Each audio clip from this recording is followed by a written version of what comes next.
दोस्तों, मेरा नाम है अमन और आप सभी का स्वागत है अमन ट्यूटोरियल यूट्यूब चैनल में। आज हम पढ़ेंगे फार्मास्यूटिकल यूरिस्प्रूडेंस के बारे में, इसकी थोड़ी डेफिनेशन के बारे में देखेंगे और एक इसमें जो टॉपिक है फार्मास्यूटिकल लेजिस्लेशन, इसके बारे में पढ़ेंगे। चलिए आइए देखते हैं कि फार्मास्यूटिकल यूरिस्प्रूडेंस क्या होता है। ठीक है, पहले इसमें आया है कि the word jurisprudence is drive from the Latin word jurisprudentia. Jurisprudentia ये वर्ड है, जो कि ये दो वर्ड्स हैं। एक लैटिन शब्द है जो यूरिस्प्रूडेंटिया, इसको दो हिस्सों में मैंने बांटा गया। यूरिस का मतलब है लॉ एंड प्रूडेंटिया का मतलब है नॉलेज। एंड द नॉलेज, इसमें क्या बताया गया, द नॉलेज ऑफ लॉ, कि जो हमें कानून के बारे में जानकारी देता है उसे कहते हैं हम यूरिस कहते हैं। ठीक है, हमारा टॉपिक है आज का फार्मास्यूटिक यूरिस्प्रूडेंस। हम पढ़ेंगे कि फार्मास्यूटिक यूरिस्प्रूडेंस क्या होता है। ठीक है, इसमें इसकी डेफिनेशन की बात करें तो चलिए आइए डेफिनेशन देखते हैं। पहले फार्मास्यूटिकल यूरिस्प्रूडेंस, इसमें लिखा है कि this is the branch of pharmacy which deal with the knowledge of law related to drugs. कहता है कि ये वो ब्रांच ऑफ फार्मेसी है जो हमें नॉलेज प्रदान करती है। किसके बारे में? नॉलेज ऑफ द लॉ, जो लॉ रिलेटेड टू ड्रग्स के रिगार्डिंग बनेंगे हैं उनके रिगार्डिंग में हमें नॉलेज देती है। जैसे कोई ड्रग के रिगार्डिंग हमें या फार्मास्यूटिकल प्रोफेशन के रिगार्डिंग कोई लॉ बनाए गए हैं, जो ड्रग्स के साथ लॉ बनाए गए हैं उनके बारे में जो नॉलेज दें उसे कहते हैं हम फार्मास्यूटिकल यूरिस्प्रूडेंस। एक तो सिंपल लॉ है, जैसे आपको पता है कि हमारे यहाँ पार्लियामेंट है, जहाँ पार्लियामेंट में लोकसभा राज्यसभा होती है, तो वहां जाके कोई भी कानून पेश होता है, वो आगे प्रेसिडेंट लॉ को पास करते हैं। ठीक है, ये हमारा एक बेसिक लेजिस्लेशन के बारे में बात कर रहे हैं हम। ठीक है, पर वहां हमारे लॉ बनते हैं। अगर हम फार्मेसी यूरिस्प्रूडेंस की बात करें, यूरिस का मतलब होता है, मैंने आपको बताया है कि जो लॉ के बारे में हमें जानकारी दे। ठीक है, इसको दो हिस्सों में हमने बांटा हुआ था, नॉलेज ऑफ लॉ। अब यूरिस्प्रूडेंस मतलब कि जो कानून बनाए गए हैं किसके रिगार्डिंग बनाए हैं? ड्रग्स के रिगार्डिंग बनाए गए हैं या इसके प्रोफेशन के रिगार्डिंग बनाए गए हैं, उसकी स्टडी है। जितने एक्ट होंगे, एक्ट हमने रूल जो होंगे वो सारे यूरिस्प्रूडेंस के भी में ही लिखे गए हैं। ठीक है, all the rules are studies under the, इन्होंने बताया है जितने एक्ट हैं, जैसे ड्रग एंड नारकोटिक एक्ट है, फार्मेसी एक्ट है, ये सारे लॉ को बनाया गया है।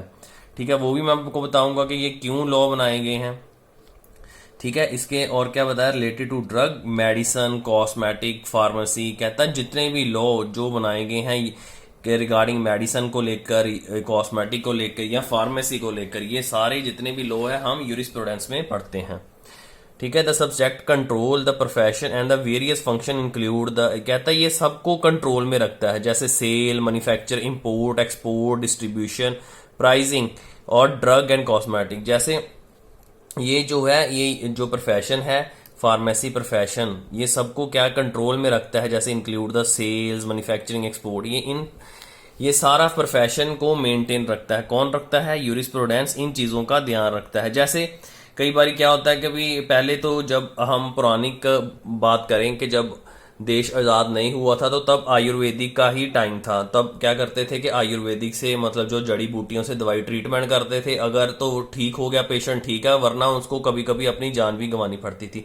पर क्या हुआ कि जब अंग्रेजों का था तो वो प्रॉपर हमें वो नहीं देते थे, जिसे कहते थे प्रॉपर, हमें ना तो ड्रग अच्छी देते थे और ना ही हमें उसकी क्या प्रॉपर टेस्टिंग की अच्छी ड्रग्स देते थे। तो क्या हुआ कि फिर उसको मद्देनजर रखते हुए कानून कुछ बने, जिसके कारण हमें ये यूरिस्प्रूडेंस में कुछ एक्ट थे, कोई रूल थे, उनके मद्देनजर ही मैन्युफैक्चरिंग की ड्रग्स की गई। मैन्युफैक्चरिंग के बाद एक्सपोर्ट्स का ध्यान रखा कि जो इंपोर्ट होकर ड्रग्स हमारे इंडिया में आती है उनको प्रॉपर टेस्टिंग की होगी, ताकि वो लोगों से उनकी जान ना जाए। ठीक है, चलिए एक टॉपिक है फार्मास्यूटिकल लेजिस्लेशन, ये पढ़ते हैं। लेजिस्लेशन मैंने आपको बताया था, लेजिस्लेशन होता है जो कानून बनाने की प्रणाली होती है। ठीक है ना, हमारे लेजिस्लेशन या कानून जितने भी हैं वो पार्लियामेंट में मतलब पेश होते हैं, और आगे जितने में उसमें विचार धारा होती हैं राज्यसभा लोकसभा में, और प्रेसिडेंट उस लॉ को पास कर देता है। ठीक है, ये लेजिस्लेशन हम बात कर रहे हैं जो जो देश के लिए है। पर फार्मास्यूटिकल लेजिस्लेशन का मतलब जो the process of making law, ये वो लेजिस्लेशन है जो कि लॉ बनाती है, और वो लॉ कहाँ फॉलो होते हैं, वो फार्मेसी में फॉलो होते हैं, और वो किस में पाए जाते हैं, यूरिस्प्रूडेंस में पाए जाते हैं। जितने भी लॉ जो दवाइयों को लेके बनते हैं, वो सारे लॉ कहाँ पाए जाते हैं, फार्मास्यूटिकल आपकी यूरिस्प्रूडेंस की किताब में पाए जाते हैं। ठीक है, ये क्यों है, ताकि ये इंश्योर कर सके, ये क्यों बनाए गए हैं, ये पेशेंट को मद्देनजर के उसको उसकी सेहत के साथ भी खिलवाड़ ना हो, और उसको जैसे सेहत के साथ भी खिलवाड़ ना हो, और उससे अच्छी दवाइयां मिले। जैसे कोई मार्केट में दवाई बनी है, तो आप उसको देखें कि भी वो दवाई प्रॉपर टेस्ट हुई है, प्रॉपर टेस्ट होने के बाद ही वो लोगों को में जाए, ताकि कोई भी लोग उनको खाने के साथ उनकी सेहत का कोई भी नुकसान ना हो सके। ये तो था उनकी सेहत को, मतलब सोशली ये बेनिफिट है। अगर हम इकोनॉमिकली देखें तो कोई अपनी मर्जी से कुछ भी रेट ना डाले, कि ये जैसे एक पर्टिकुलर इन्होंने लॉ बनाए हैं, जो अथॉरिटी है जिसको कहते हैं हम एडवाइजरी, जो कमेटीज होती हैं, ये एक प्रॉपर कानून पेश करते हैं कि कोई भी अपना मन चाहा रेट बनाकर दवाई ना बेचे।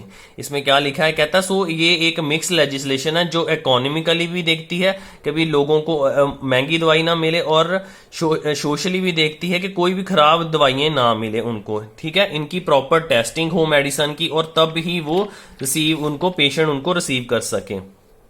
ठीक है, सो यही मैंने इसको बताया है कि ये दोनों चीजों के इंश्योर करती है कि एक तो उसको सूटेबल प्राइस ड्रग की मिल सके, कि भी प्रॉपर सूटेबल प्राइस की ड्रग मिले, और प्रॉपर यहाँ क्या प्रॉपर सूटेबल ड्रग का मतलब है कि उसको भी टेस्टिंग प्रॉपर हुई हो।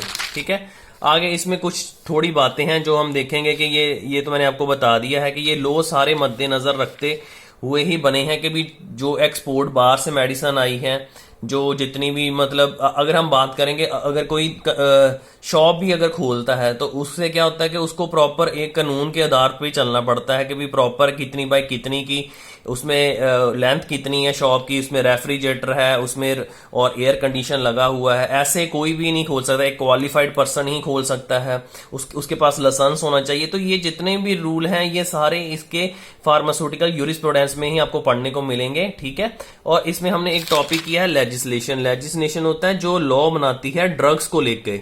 ठीक है, और वो कहां पाए जाते हैं, यूरिस्प्रूडेंस में पाए जाते हैं। चलिए आगे बात करते हैं थोड़ा सा। इसमें बताया गया है कि टू इम्प्रूव द, वही है बात के भी आप इसको बता सकते हैं कि ये इसलिए बनाए गए हैं ताकि लोगों को अच्छी प्राइस में ड्रग मिल सके और एक सूटेबल ड्रग मिल सके। ठीक है, हम थोड़ी यहाँ एक लिखा हुआ है कि क्यों यूरिस्प्रूडेंस बनाया गया, why jurisprudence is made and what is its work, कि क्या क्या इसके मतलब काम है और ये क्यों बनाया गया है।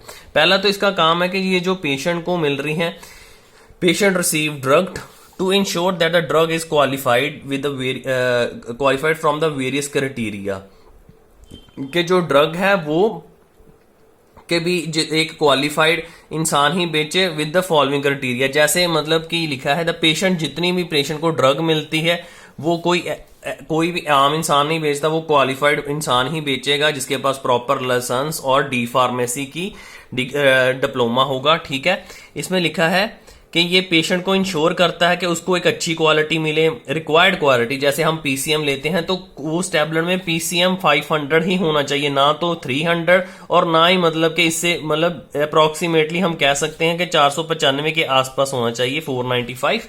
और जितनी ड्रग मिली ड्रग है वो प्रॉपर टेस्टिंग के आधार पर ही मिले, उनकी प्रॉपर टेस्टिंग हुई हो, फिर ही वो मार्केट में आए। ठीक है, उनका एवेल्युएट एंड सेफ्टी का मतलब है कि भी उनकी प्री ट्रायल हो। जैसे आप अब देख रहे हैं कि कोरोना वायरस चल रहा है, तो पहले क्या हो रहा है कि अभी कोरोना वायरस के कारण पहले इंसानों में नहीं की जा रही, ये ट्रायल्स पहले जानवरों में किए हैं, अब ये इंसानों में अब चले हैं, ट्रायल्स अभी चले हैं।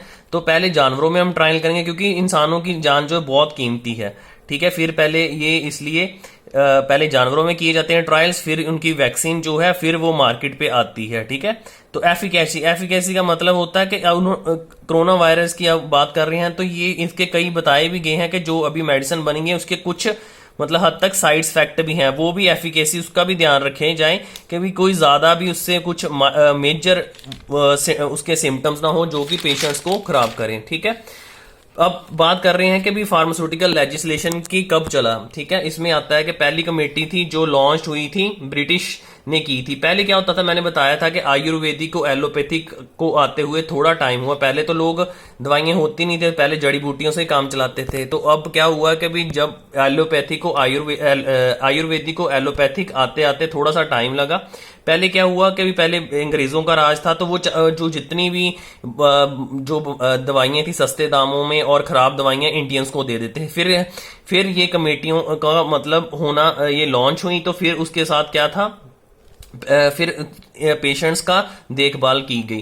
पहली कमेटी थी जो बनी थी, क्या कहते हैं, ईस्ट इंडिया कंपनी, एक ब्रिटिश कंपनी, ये कलकत्ते में बनी थी और 1811 में बनी थी। उसके बाद आई Mister Smith Strain Street and company जो 1821 में बनी, ये भी ब्रिटिश कंपनी थी। और भारतीय कंपनी जो पीसी रॉय है, Bengal chemist and pharmaceutical work था, ये पहली कंपनी थी जो इंडिया में बनी।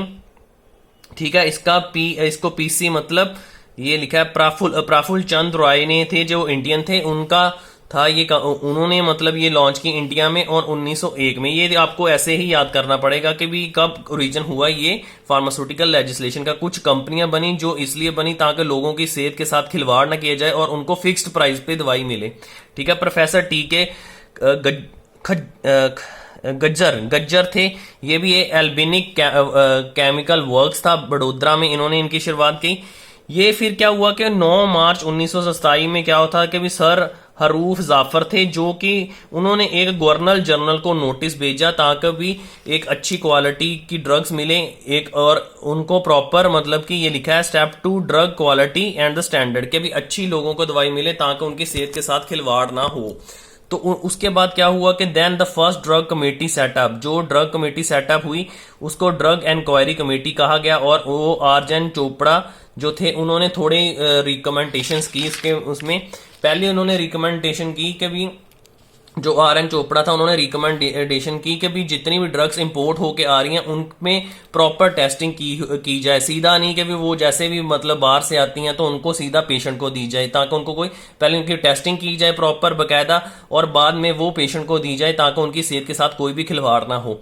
उसके बाद सेकंड ये है कि भी रिकमेंडेशन की भी कि जो भी ये ड्रग्स जाएंगे केमिस्ट शॉप पे, वो उनके पास जो केमिस्ट होता है उसकी एक पर्टिकुलर डिग्री होनी चाहिए, उसके पास एक प्रॉपर लाइसेंस होना चाहिए।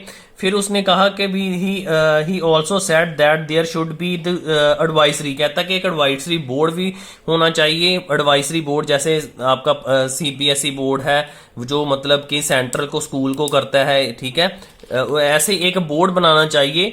जो बोर्ड है वो एडवाइजरी बोर्ड जो होगा वो ड्रग के रिगार्डिंग कोई भी डिवाइस होगा सेंट्रल गवर्नमेंट को प्रदान करेगा। ठीक है, ये तो था उस पर उन्होंने और एक और था कि भी उन्होंने कहा कि सारे ड्रग डाटा कलेक्शन की जाए, कितनी पेटेंट ड्रग की और पेडियाट्रिक तो होती है जो क्या कहते हैं चाइल्ड को मतलब कि चाइल्ड की ट्रीटमेंट के लिए होती है। ठीक है, और पेटेंट ड्रग की बात करें तो पेटेंट ड्रग्स वो होती है drugs which are prescribed presently in the form, ये एक फॉर्म में होती है, वो इंटरनल और एक्सटर्नल दी जाती हैं ह्यूमन बीइंग को, एनिमल्स को, एंड क्या कहते हैं उस पर कोई भी एडिशन नहीं होनी चाहिए, इंडियन फार्माकोपिया के अकॉर्डिंग ही वो चलनी चाहिए। ठीक है, और अगर कोई भी उसमें एडिशन हो तो वो on the behalf of central government के एंड द अदर फार्माकोपिया, अगर कोई भी फार्माकोपिया भी जो ऑथराइज होगी वो भी सेंट्रल गवर्नमेंट ही प्रदान करेगी। ठीक है, ये तो था मतलब पेटेंट की डेफिनेशन आप देख सकते हैं। तो उन्होंने ये भी बोला था कि भी जितनी भी ड्रग्स का डाटा कलेक्ट होगा पेटेंट पेडियाट्रिक का होगा वो इन्होंने लिखा एंड द फार्मासिस्ट कैनॉट उनको sell farmer cannot sell the medicine without unsuitable, कि इन जितनी भी पेडियाट्रिक और जो दूसरी ड्रग्स हैं उनको भी अनसूटेबल अपनी मर्जी से प्राइस नहीं उनका लगा सकता। इन्होंने बताया कि ये एक scope of legal aspect drugs, the price of the drug, how much is the price of the patient to the consumer, के भी एक फिक्स्ड प्राइस रखा जाए, ये नहीं कभी कोई भी मतलब प्राइस अपनी तरफ से ना हो। इन्होंने लिखा है the illegal aspect regard the drug, the price of drug, how much is the price to the for the patient and consumer to ensure that the patient does not have suitable medicine with suitable testing के भी patient को, इसका यही scope था जो legislation का कि जितनी भी जो प्रॉपर टेस्टिंग से उनको मेडिसिन मिले और प्रॉपर एक सूटेबल प्राइस में मिले, ये तो था उसका स्कोप किसका, फार्मास्यूटिकल लेजिस्लेशन का।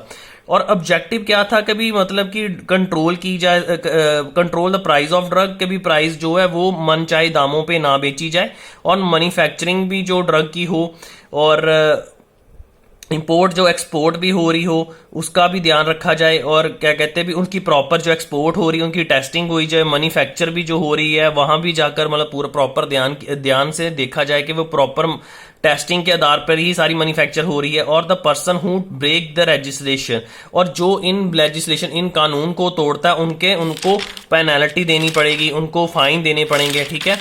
इसके बारे में भी हम यहाँ लिखा भी हुआ, the person who break the legislation mean the law have to pay the penalty, उसको मतलब कि पेनल्टीज भी पे करनी पड़ेगी लॉ को, ठीक है। इसके बारे में थोड़ा और है, यहाँ पर लिखा भी हुआ है, हम रुको ये बात करते हैं। हाँ हाँ, if there is a no rule, उन्होंने बोला कि अगर ये रूल नहीं होते, अगर यूरिस्प्रूडेंस में रूल एक्ट नहीं बने होते तो उससे क्या होता था कि भाई हर कोई अपने मन चाहे दामों में दवाई को बेच सकता था, ठीक है। कोई भी मतलब कह सकते हैं भी दवाई खराब दे सकता था, बेच सकता था, इंसानों को जो पेशेंट्स को दे सकता था, उनकी सेहत के साथ खिलवाड़ हो सकता था। इसलिए सारे ये रूल्स बनाएंगे। कोई भी हम रूल बनाते हैं तो वो रूल के आधार पे ही सब कुछ होता है। अगर कोई भी बिना रूल के आधार पर होगा तो लोग अपनी मनमानी करेंगे, जिसके साथ लोगों की सेहत के साथ खिलवाड़ होगा। अगर रूल होंगे तो लोग डरेंगे भी कि अगर हम रूल ब्रेक करेंगे तो इनके साथ हमें पेनल्टी भी गवर्नमेंट को भरनी पड़ेगी, ठीक है ना। फार्मासिस्ट को अपनी रिस्पॉन्सिबिलिटी के बारे में भी यूरिस्प्रूडेंस के एक्ट को पढ़ के पता चल सकता है, ठीक है। और उसको अपने एथिक्स उसको पता होना चाहिए कि उसके क्या क्या धर्म है, ठीक है ना। If they have a proper knowledge, अगर उसके पास नॉलेज होगी तो वो क्या कहते हैं यूरिस्प्रूडेंस से पढ़कर देख सकता है कि भी मतलब उसको कोई भी जैसे कुछ कह सकते हैं कि अगर उसने कुछ ऐसी प्रोडक्ट्स बनाए जिसके लिए उसको गवर्नमेंट कुछ अलग पेनल्टी, वो अगर पढ़ लेगा वहां से तो वो उसको कोई भी बेवकूफी में बना सकता कि वो कह सकता है अपने आप को प्रोटेक्ट करने के लिए कि ऐसा नहीं है, मैंने ये पढ़ा हुआ है यूरिस्प्रूडेंस में, सो मेरे को ऐसा पेनल्टी नहीं हो सकती। सो ये जितना भी है जो भी लॉज एंड ऑर्डर्स हैं ये सारे किसमें दिए गए हैं, ये सारी यूरिस्प्रूडेंस में दिए गए हैं, ठीक है। आपको पहले यूरिस्प्रूडेंस पढ़ने से पहले दो चीजों के बारे में बहुत ये जानकारी होनी चाहिए कि जो यूरिस्प्रूडेंस है उसमें यूरिस का मतलब क्या होता है कि जो नॉलेज ऑफ द लॉज होती है उसको कहते हैं यूरिस, और फार्मास्यूटिकल यूरिस्प्रूडेंस का मतलब कि जितने भी लॉ बने हुए हैं फार्मेसी को लेकर, जितने भी लॉ बने हुए हैं दवाइयों को लेकर, इंपोर्ट को लेकर, सेल्स को लेकर, ठीक है, इधर वो फार्मेसी शॉप को लेके जितने भी लॉ बने गए हैं वो सारे यूरिस्प्रूडेंस में ही हैं, ठीक है। ये सारे जो studies of law studies of all the law which are made for the drugs and क्या कहते हैं ये सारे we have to study in the pharmaceutical jurisprudence. ये तो हमने आज थोड़ा सा यूरिस्प्रूडेंस के पढ़ा और लेजिस्लेशन के बारे में पढ़ा। मेरा ख्याल है आपको सभी को समझ लग गया होगा, और आप मेरे को प्लीज बताएं, लाइक करें, कमेंट करें और सब्सक्राइब करें। Thank you very much.